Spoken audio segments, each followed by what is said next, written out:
जय श्री कृष्ण। राधे राधे। साल 2025 के जेठ माह के कृष्ण पक्ष में आने वाली एकादशी का व्रत आ रहा है, तो सारे विष्णु भक्तों के लिए प्रस्तुत है अपरा एकादशी व्रत की संपूर्ण कथा। तो सारे विष्णु भक्त इस कथा को श्रद्धा भाव से पूरा सुने।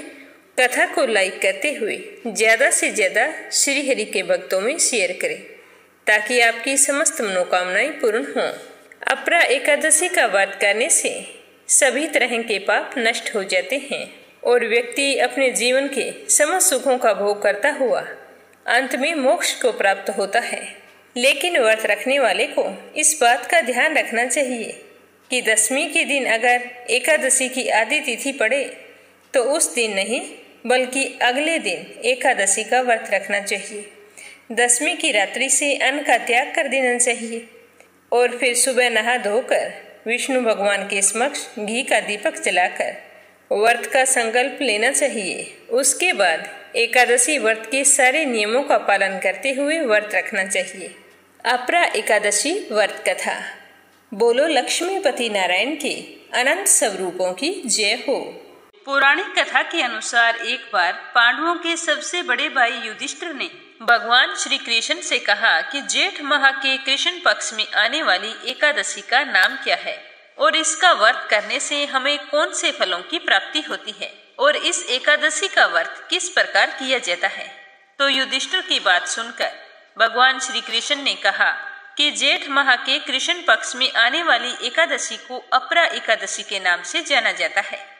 इस दिन व्रत रखने से जातक को ब्रह्म हत्या, प्रेत योनि आदि से मुक्ति मिल जाती है और अपार धन की प्राप्ति के साथ साथ मनवांछित फलों की प्राप्ति होती है। हे युधिष्ठिर, मैं तुम्हें आज एक कथा सुनाता हूँ, तुम ध्यान पूर्वक सुनना। प्राचीन काल में राजा महिध्वज हुआ करते थे। वह बहुत ही धार्मिक प्रवृत्ति के थे और अपनी प्रजा का बहुत ही ध्यान रखते थे। उनके राज में हर कोई खुशहाल था। राजा महिध्वज का वज्रध्वज नाम का एक भाई था। वज्रध्वज बहुत ही दैत्य प्रवृत्ति का था। उसे अपने भाई का धर्म, ध्यान, पूजा पाठ करना कुछ भी अच्छा नहीं लगता था। वह धर्म के कामों में बिल्कुल भी विश्वास नहीं रखता था, हमेशा अधर्मी कृत्य में लीन रहता था। जैसे जैसे समय बीतता गया, वज्रध्वज के मन में अपने भाई राजा महिध्वज के प्रति ईर्ष्या बढ़ने लगी। तो एक दिन उसने सोचा कि क्यों न मैं अपने भाई को मार देता हूँ। तो एक दिन उसने अपने भाई की हत्या करने की योजना बनाई।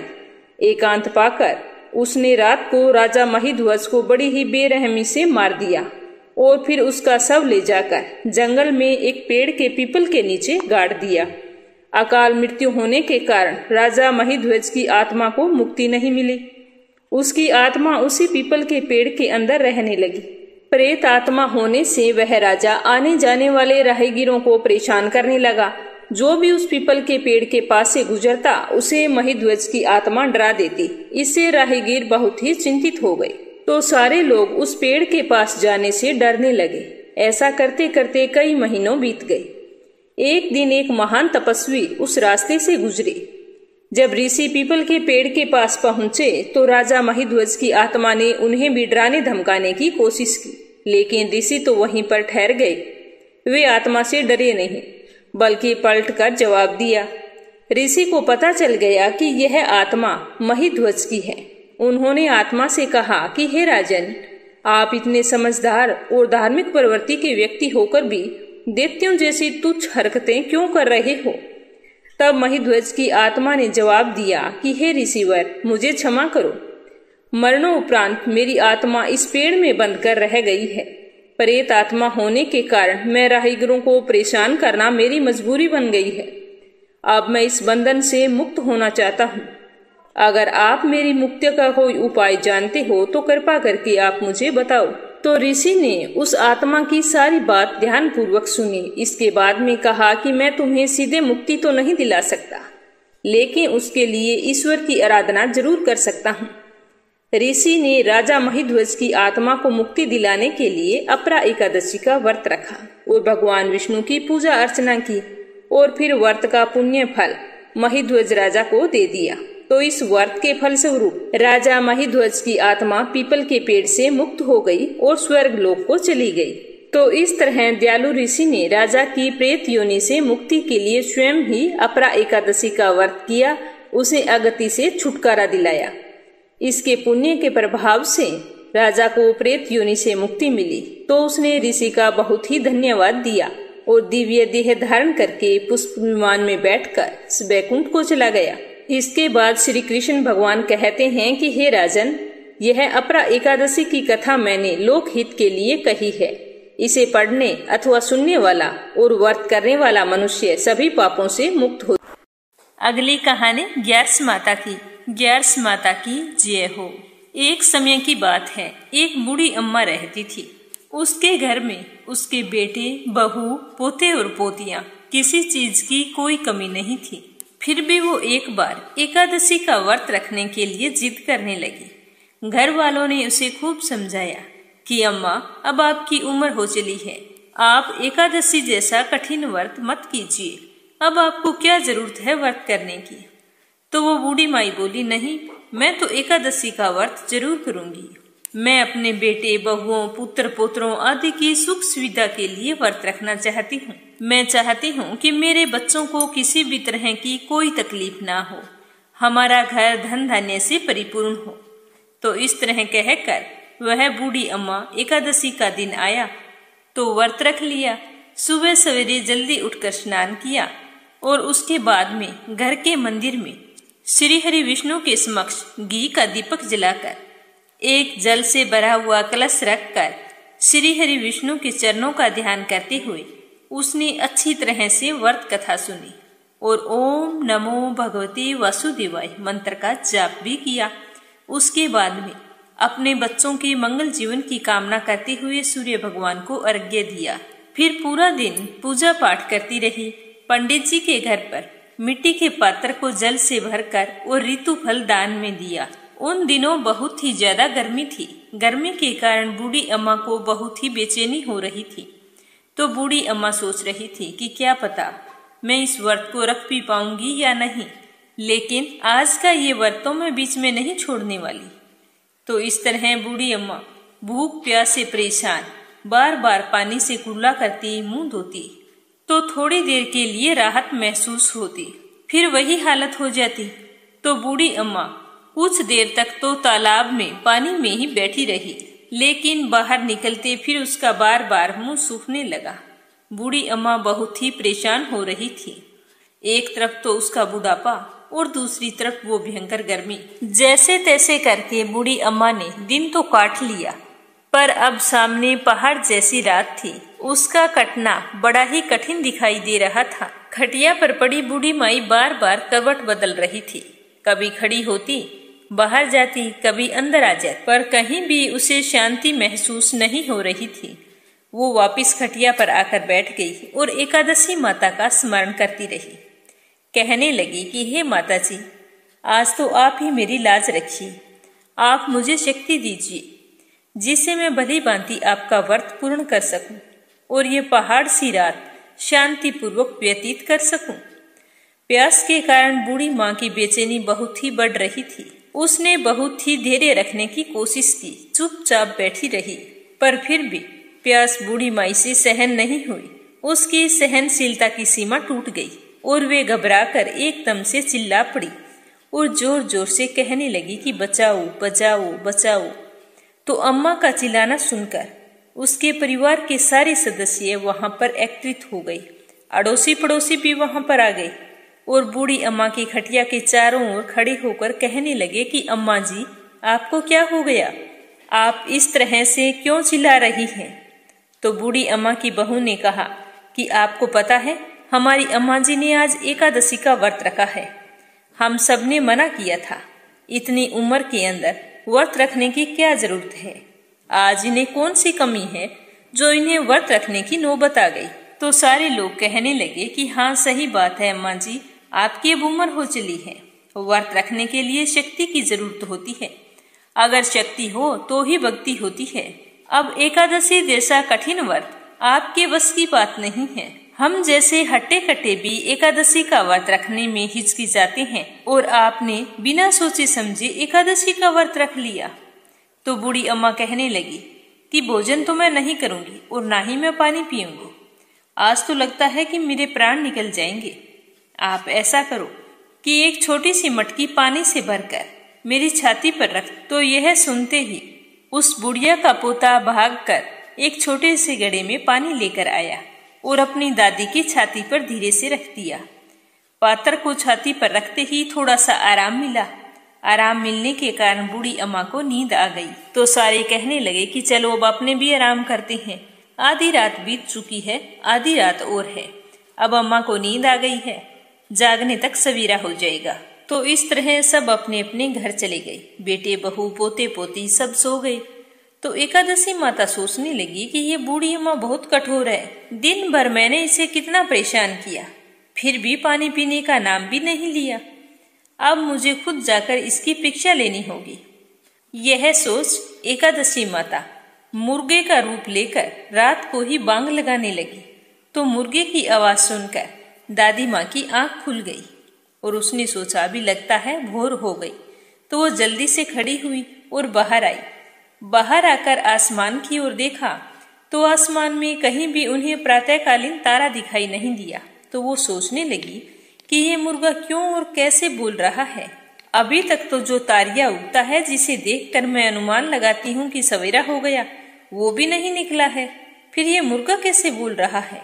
इस तरह सोचते सोचते बूढ़ी अम्मा को फिर से प्यास लग गई। अब उनका मन विचलित होने लगा, लेकिन उन्होंने निश्चय कर रखा था कि व्रत को तो मैं पूरा करके ही छोड़ूंगी, चाहे भले ही मेरे प्राण क्यों ना निकल जाए। यह सोचकर वो खटिया पर जाकर लेट गई और एकादशी माता को याद करती रही। तो एकादशी माता ने एक बार फिर उसकी परीक्षा लेनी चाहिए। माता रानी एक छोटी सी बालिका का रूप धारण करके एक गिलास में शरबत लेकर उस बूढ़ी माई के सिरहाने आकर खड़ी हो गई और जोर से बोली कि दादी जी सवेरा हो गया है, आप हाथ मुंह धोकर शरबत पी लीजिए। तो उस बच्चे की आवाज सुनकर बूढ़ी माई ने आंख खोली तो देखा कि उसके सिरहाने एक छोटी सी बच्ची शरबत का गिलास लेकर खड़ी है। तो इतना अच्छा शरबत देखकर बूढ़ी अम्मा का मन ललचाने लगा, लेकिन तभी उन्हें अचानक से याद आया कि आज तो मेरा एकादशी का व्रत है, मैं इस तरह से शरबत नहीं पी सकती। यह सोचकर उन्होंने फिर से अपनी आंखें बंद कर ली। तो थोड़ी ही देर में उन्हें ऐसे लगने लगा कि जैसे उन्हें किसी ने कुएं में पटक दिया है। वे बड़ी देर तक उस कुएं में हाथ पांव चला रही है और मुंह को जोर से भींचकर बंद कर रखा था, कहीं पानी की बूंद मुंह में ना चली जाए। इस तरह वे अपनी दृढ़ता पूर्वक व्रत का पालन करती रही। थोड़ी देर बाद में अचानक से अम्मा को लगता है कि जैसे सामने आग जल गई है, जिससे भारी गर्मी हो गई है। प्यास के कारण प्राण निकल रहे हैं, लेकिन बूढ़ी अम्मा ने फिर भी पानी नहीं पिया। वो चुपचाप बैठी रही। थोड़ी ही देर में बूढ़ी अम्मा ने देखा कि बाहर प्रकाश दिखाई दे रहा है। ऐसा लग रहा है जैसे सवेरा हो गया। अम्मा ने फिर से बाहर निकलकर देखा तो अम्मा को समझ में आ गया कि सवेरा होने में अभी तक 3 घंटे बाकी है। यह जानकर वो शांति पूर्वक इधर उधर घूमने लगी। तरह तरह से परीक्षा लेकर एकादशी माता को भी पता चल चुका था कि ये बूढ़ी अम्मा किसी भी प्रकार से अपने व्रत को नहीं तोड़ेगी। तो ग्यास माता ने प्रसन्न होकर बूढ़ी अम्मा को आशीर्वाद दिया, जिसकी वजह से अम्मा के बचे हुए 2 घंटे बड़े ही सरलता पूर्वक पूरे हो गए। फिर सवेरा हो गया। सवेरा होते ही बूढ़ी अम्मा ने स्नान किया और भगवान विष्णु जी का पूजा पाठ किया और एकादशी माता की व्रत कथा सुनी। कथा सुनने के बाद में ब्राह्मणों को दक्षिणा देकर भोजन कराया और उसके बाद में श्री हरि विष्णु और एकादशी माता से व्रत में हुई भूल चूक के लिए माफी मांगी। उसके बाद जाकर जल ग्रहण किया और फिर अपने व्रत का पारण किया। तो अम्मा को एकादशी माता के उस श्रेष्ठ व्रत का इतना पुण्य फल प्राप्त हुआ कि बूढ़ी अम्मा की आयु में वृद्धि हो गई और उसका घर परिवार हरा भरा हो गया। घर में अब कोई भी अभाव नहीं था। वो धन धान्य से परिपूर्ण थे और उनका घर हर तरह के सुख साधनों से संपन्न हो गया। फिर वो इस लोक के सारे सुखों का भोग करती हुई अंत में विष्णु धाम को गई। हे एकादशी माता, जैसा फल आपने बुढ़िया को दिया वैसा सबको देना। जो भी 11 का व्रत रखकर आपकी ये कथा सुने उसकी सारी मनोकामनाएं पूर्ण करना। अगली कहानी विष्णु पूजन की, जो जेठ के महीने में केले के पौधे को सींचकर अवश्य सुननी चाहिए। बोलो श्री हरि विष्णु की जय हो। एक गांव में एक औरत रहती थी। उसके पति की मृत्यु हो चुकी थी। उसके एक छोटा सा बेटा था। वह बहुत ही दुखी रहती थी। मेहनत मजदूरी करके, लोगों के घरों में झाड़ू पोछा करके अपना और अपने बेटे का पालन पोषण किया करती थी। उसका बेटा ही उसका एकमात्र सहारा था। ऐसा करते करते 2-3 साल बीत गए। जब उसका बेटा थोड़ा सा बड़ा हुआ, कुछ समझने लायक, तो दोनों माँ बेटे किसी के घर से काम निपटाकर शाम के समय घर आ रहे थे। तो रास्ते में विष्णु भगवान के मंदिर के अंदर सत्यनारायण भगवान की कथा हो रही थी। तो बेटे ने कहा, माँ चलो अपने भी चलते हैं, कथा सुनेंगे, कीर्तन सुनेंगे। तो माँ ने कहा, नहीं बेटा, अपने नहीं जाएंगे, वहाँ चढ़ावा चढ़ाने के लिए हमारे पास कुछ भी नहीं है। तो वो बेटा जिद करने लगा जाने के लिए। तो उसकी जिद की वजह से उसकी माँ उसे लेकर वहाँ चली गई। वहाँ पर सत्यनारायण भगवान की कथा हो रही थी। तो वो चुपचाप जाकर एक कोने में बैठ गई। उसके बाद में आरती होने लगी, कीर्तन होने लगे। सारे लोग बहुत खुश थे। वो बिल्कुल चुपचाप उदास बैठी थी। तो ब्राह्मण ने उसे कई बार देखा। तो भजन कीर्तन होने के बाद में जब प्रसाद बांटने लगे, तो ब्राह्मण ने पूछा कि बेटा, तू इतनी उदास क्यों बैठी है, मुझे बताओ। तो उसने कहा कि बाबा, मैं बहुत ही गरीब हूँ। मैं कथा सुनने के लिए तो आ गई, पर भगवान को चढ़ावा चढ़ाने के लिए मेरे पास एक पैसा तक नहीं है। ऐसा कहते हुए उसने उस ब्राह्मण को पूरी व्यथा बताई। तो ब्राह्मण ने कहा कि बेटा, उदास मत हो, भगवान सबकी सुनते हैं, तेरी भी सुनेंगे। तू ऐसा करना, आज वैशाख पूर्णिमा है और कल से जेठ माह का आरंभ हो जाएगा। तो तुम ऐसे करना, सुबह जल्दी उठकर स्नान करना, उसके बाद में केले के वृक्ष की पूजा करना। केले के वृक्ष में भगवान विष्णु का वास होता है। अगर तुम पूरे जेठ के महीने में केले में नियमित रूप से जल सिंचोगी, तो भगवान श्री हरि विष्णु की कृपा से तुम्हारे सारे दुख और दरिद्रता दूर हो जाएगी। तो उसने ब्राह्मण से सारी विधि जानकर अपने बेटे के साथ बड़ी खुशी से घर आ गई। दूसरे दिन सुबह जल्दी उठकर स्नान किया और बाद में रोजाना नियमित रूप से केले के पौधे में पानी डालती और एक नियमित रूप से घी का दीपक जलाती और चढ़ावे के रूप में थोड़ी सी दाल और गुड़ का भोग लगाती। इस तरह करते उसे सालों बीत गए, पर उसने अपना नियम नहीं छोड़ा। भगवान विष्णु की कृपा से उसे एक बगीचे में अच्छी सी नौकरी मिल गई, जिससे उसका गुजारा भी अच्छे से हो जाता और अपने बच्चे का पालन पोषण भी अच्छे से करती। भगवान विष्णु की कृपा से वह उसका बेटा अच्छा पढ़ लिख कर बड़ा आदमी बन गया। माँ बेटे दोनों बहुत ही खुश रहते थे। उसकी माँ रोजाना ही विष्णु भगवान की पूजा करती और रोजाना केले के वृक्ष में घी का दीपक जलाती थी। ऐसा करते करते एक दिन उसके बेटे की सगाई हो गई और फिर उसका विवाह हो गया। विवाह होने के बाद बहू आ गई घर पर। हंसी खुशी का माहौल चलता रहा। लेकिन 1 साल बीतने तक, 1 साल बाद में बहू को ऐसा लगा कि ये पूजा पाठ सब ढोंग है, फालतू में घी बर्बाद करती है। तो उसने सोचा कि अगर मैं बोल दूंगी सासू माँ को कि घी का दीपक नहीं जलाना है, तो मैं बुरी बनूंगी। इससे अच्छा है उसी के बेटे से कहकर कहला दूंगी कि घी का दीपक नहीं करना। तो उसी शाम को उसने अपने पति से कहा कि तुम्हें एक मेरी बात माननी होगी। तुम अपनी माँ को कह दो घी का दीपक नहीं करना। इतनी महंगाई के अंदर रोजाना घी का दीपक, क्या जरूरत है, दीपक ही करना है, तेल का कर दो, इसमें कोई दिक्कत नहीं। तो उसने कहा कि मेरी समझ से पहले का ही मेरी माँ हमेशा से घी का दीपक करती है, मैं उसे मना नहीं कर सकता। तो उसकी पत्नी बोली कि मना तो तुम्हें करना होगा, तुम करते हो तो ठीक है, वरना मैं मना कर दूंगी तो बुरा लगेगा उन्हें। तो बेटे ने सोचा कि बहू बेइज्जती करेगी, तो इससे अच्छा है मैं ही समझा देता हूँ। तो उसने एक दिन माँ से कहा कि माँ, आपको दीपक ही करना है तो आप तेल का कर दिया करो, कितनी महंगाई है। तो उसकी माँ ने कहा, बेटा, जब मैं मेहनत मजदूरी करती थी तब भी घी की कोई कमी नहीं थी। आज तो इतना बड़ा आदमी बन गया है, फिर भी एक दीपक के घी की कमी आ गई है। चलो बेटा, कोई बात नहीं, जैसा तू कहता है मैं वैसा ही करूँगा, क्योंकि मेरे जीवन में तेरी खुशी से बढ़कर कुछ भी नहीं है। तो दूसरे दिन उसकी माँ तेल लेकर जाने लगी।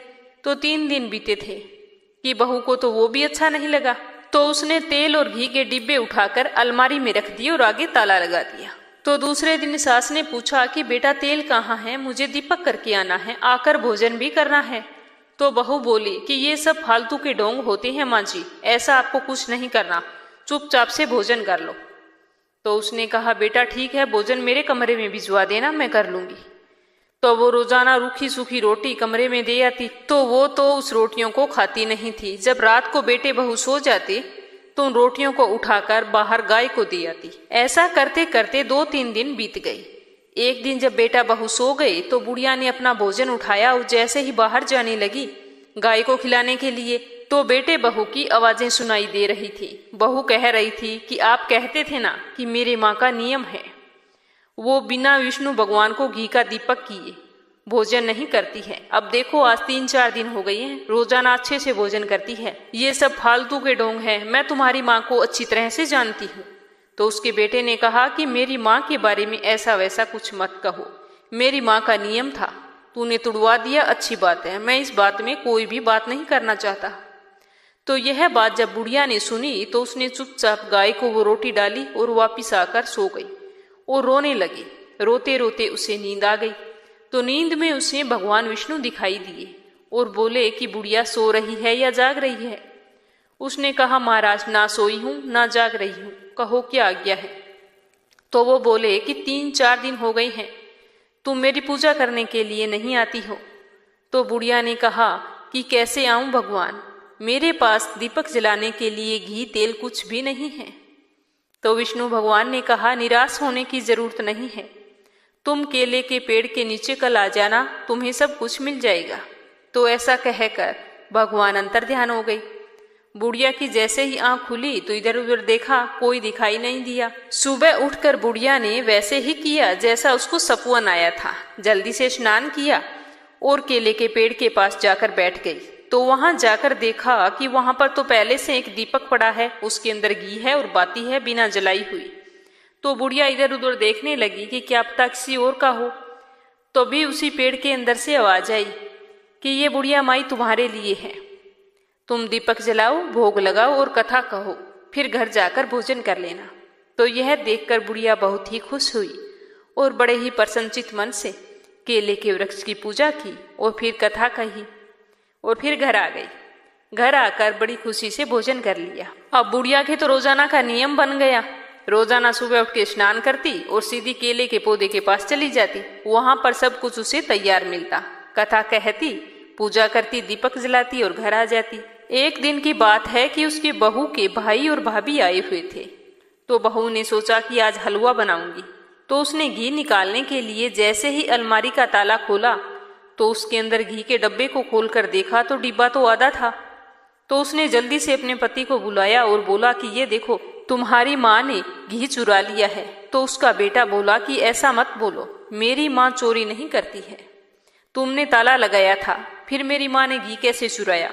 वो बोली वो मुझे नहीं पता, चोरी तो तुम्हारी माँ ने ही की है। चलो अब एक बार मेरे भैया भाभी को खाना खिला देती हूँ, वो चले जाएंगे, कल से देखना इस अलमारी की और तुम्हारी माँ की दोनों की निगरानी करनी है। तो दूसरे दिन दोनों बैठ गए। तो उसकी माँ तो अलमारी की तरफ आई नहीं, उसने तो सीधा स्नान किया और बाहर चली गई। तो दोनों ही पीछे पीछे चले गए। बुढ़िया सीधी केले के पौधे के पास गई तो वहां पर उन्होंने देखा कि दीपक पहले से पड़ा है, अंदर बत्ती लगी हुई है। तो बुढ़िया ने सीधा दीपक जलाया और पूजा करने लगी। पूजा करने के बाद में वह बुढ़िया पौधे से लिपटकर बुरी तरह से रोने लगी और कहने लगी भगवान ऐसी पूजा का और ऐसे घी का क्या करूं? मेरे बेटा बहू मुझसे बोलते तक नहीं है। जिस बेटे को इतनी कठिनाइयों में मैंने पाला है वो आज मुझसे नहीं बोलता। बहू कहती है कि तुम चोर है। अब भगवान आप ही बताओ मैं कहाँ जाऊं? आप क्यों मेरी परीक्षा ले रहे हो? मुझे कितनी परीक्षाएं और देनी होगी? मैंने ऐसा कौन सा बुरा कर्म कर दिया जिसकी वजह से मुझे आज ये दिन देखना पड़ रहा है? ऐसा कहते हुए वह बुरी तरह से फपक फपक कर रोने लगी। तो उसकी क्रूण हृदय की पुकार सुनकर भगवान विष्णु वहां पर साक्षात प्रकट हो गए और बोले कि बुढ़िया घर जा, सब कुछ ठीक हो जाएगा, रोने की कोई जरूरत नहीं है। बेटा कभी भी अपनी माँ से विमुख नहीं हो सकता। तो ऐसी बात सुनकर भगवान विष्णु को साक्षात प्रकट देखकर उसके बेटे को बहुत ही दुख हुआ और वह करुणा से भर गया। अपनी पत्नी से कहने लगा कि माँ के खिलाफ जाकर ऐसी जिंदगी जीने से तो मरना बेहतर है। आज तुम्हारे शक ने मेरी माँ की पूजा भाव और श्रद्धा भक्ति को कलंकित किया है। मैं ये कैसे भूल गया कि मेरी माँ ने किस कठिनाइयों में मुझे पाला था। मेरी माँ का मैं ही एकमात्र सहारा था और आज मैं तुम्हारे कहने पर अपनी माँ के विमुख हो गया।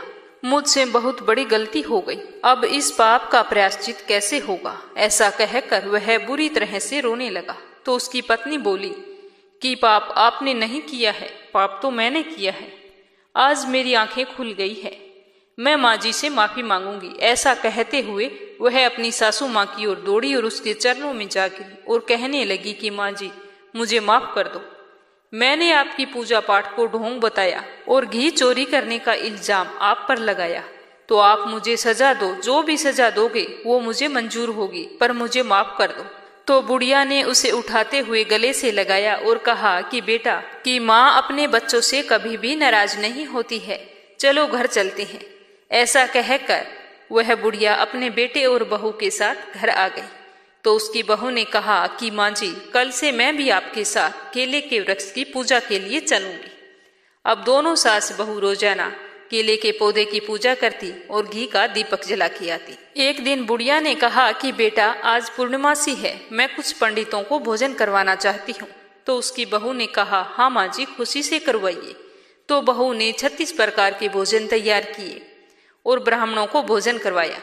यथासंभव दान दक्षिणा देकर उन्हें विदा किया। तो ब्राह्मण उनकी सेवा भक्ति देखकर बहुत ही खुश हुए और आशीर्वाद देते हुए चले गए। तो उनकी सेवा भक्ति देखकर भगवान श्री हरि विष्णु बहुत ही प्रसन्न हुए और उन्हें सुख सौभाग्य का, अन्न धन का और संतान का आशीर्वाद दिया।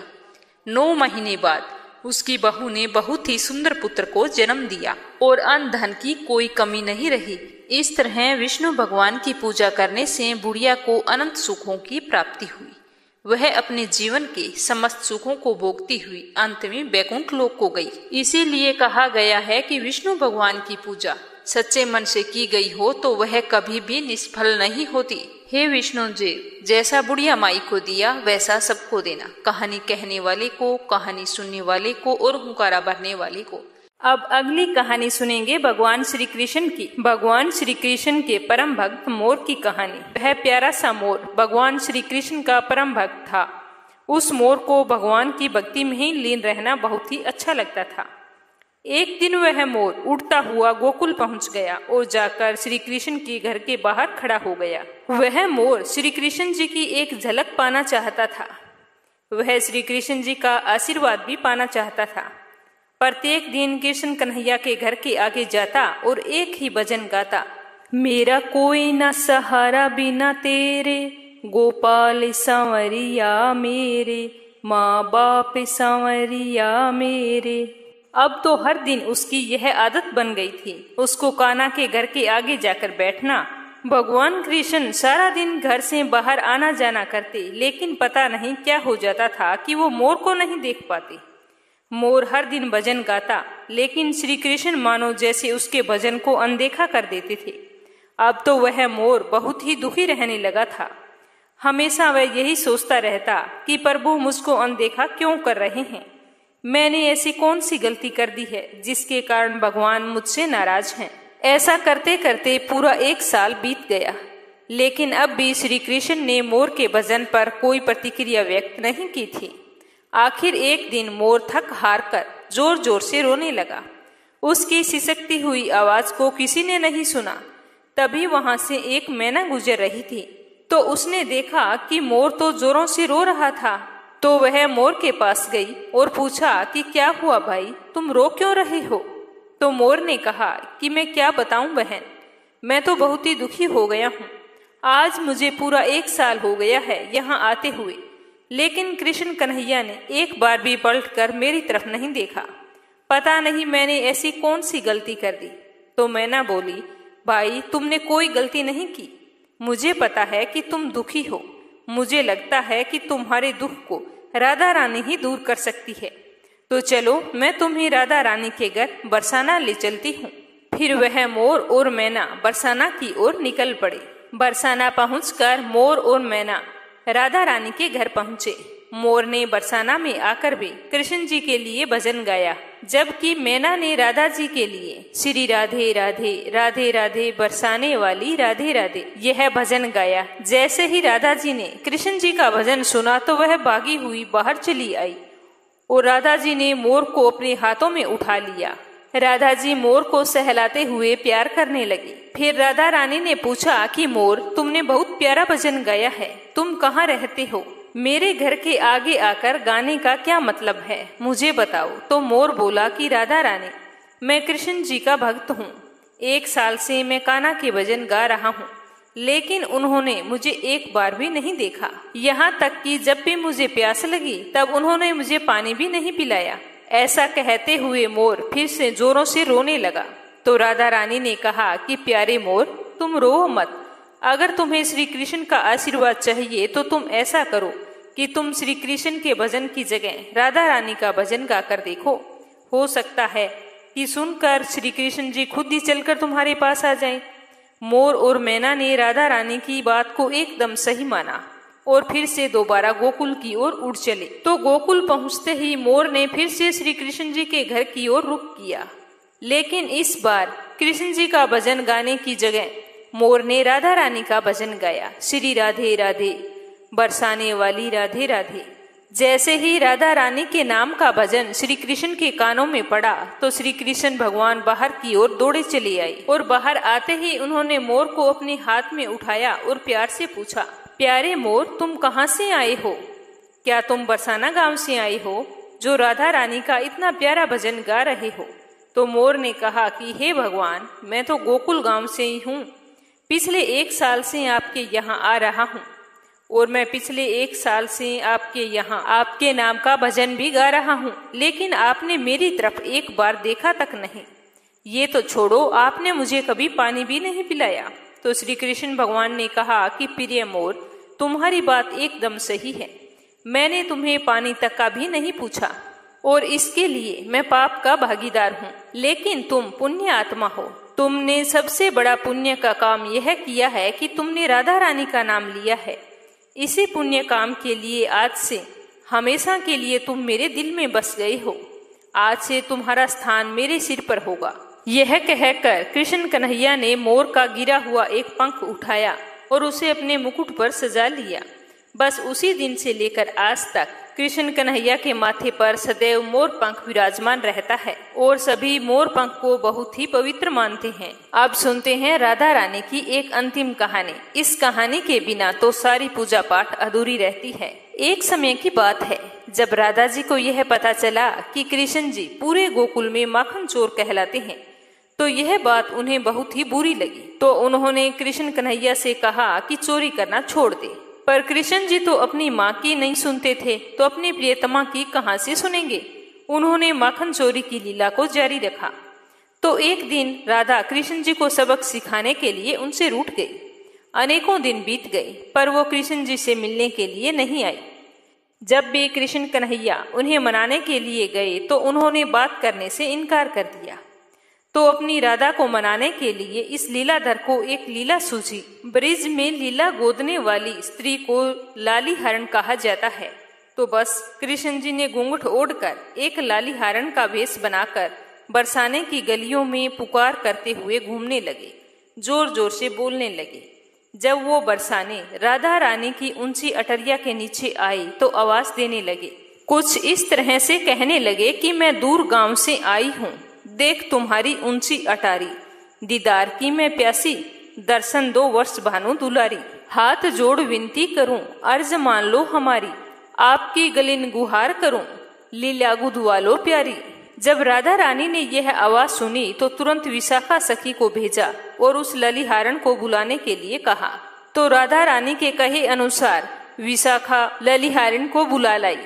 घूंघट में अपना मुंह छिपाते हुए कृष्ण जी राधा के सामने ललिहारिन के वेश में पहुंचे और उनका हाथ पकड़कर बोले कि कहो सुकुमारी, तुम्हारे हाथ पर किसका नाम लिखूं? तो राधा जी ने उत्तर दिया कि केवल हाथ पर ही नहीं, मुझे तो पूरे शरीर पर लीलिया गुदवाना है। तो कृष्ण कन्हैया बोले कि क्या लिखवाना है बताओ। तो राधा रानी कहने लगी कि माथे पे मनमोहन लिखो, पलकों पे पीताम्बर धारी, नासिका पे नटवर लिख दो, कपोलों पे कृष्ण मुरारी, अधरों पे अच्युत लिख दो, गर्दन पे गोवर्धन धारी, कानों में केशव लिख दो, भरकुटी पे 4 भुजाधारी, गुद्दाओं पे ग्वाल लिख दो, नाभि पे नाथ नथैया, बाहों पे लिख दो बनवारी, हथेली पे दाऊजी के भैया, नखों पे नारायण लिख दो, पैरों पे जगपालन हारी, चरणों में चिच्चोर लिख दो, मन में मोर मुकुटधारी, नैनों में तू गोद दे रे, नंद नंदन की सूरत प्यारी, रोम रोम पे लिख दे मेरे रसिया रास बिहारी। जब यह कृष्ण कन्हैया ने सुना राधा अपने रोम रोम पर मेरा नाम लिखवाना चाहती है, तो वो तो खुशी से बोरा गए और उन्हें अपनी सुध भी नहीं रही। वो भूल गए कि वो एक ललिहारिन के वेश में बरसाने के महल में राधा के सामने बैठे हैं। वो तो खड़े होकर जोर जोर से नाचने लगे। उसे इस तरह नाचता हुआ देखकर राधा जी सोचने लगी कि आज ललिहारिन को क्या हो गया है।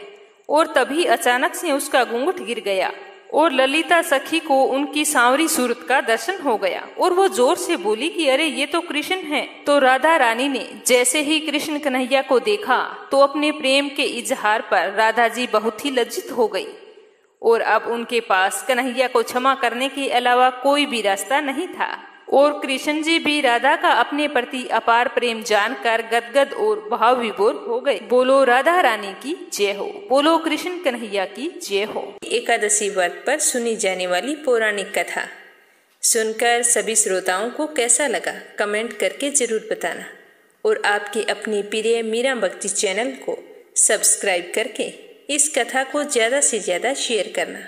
श्री हरि का आशीर्वाद आप सब पर हमेशा बना रहे। आपके उज्जवल भविष्य की कामना करते हुए जय श्री कृष्णा, राधे राधे।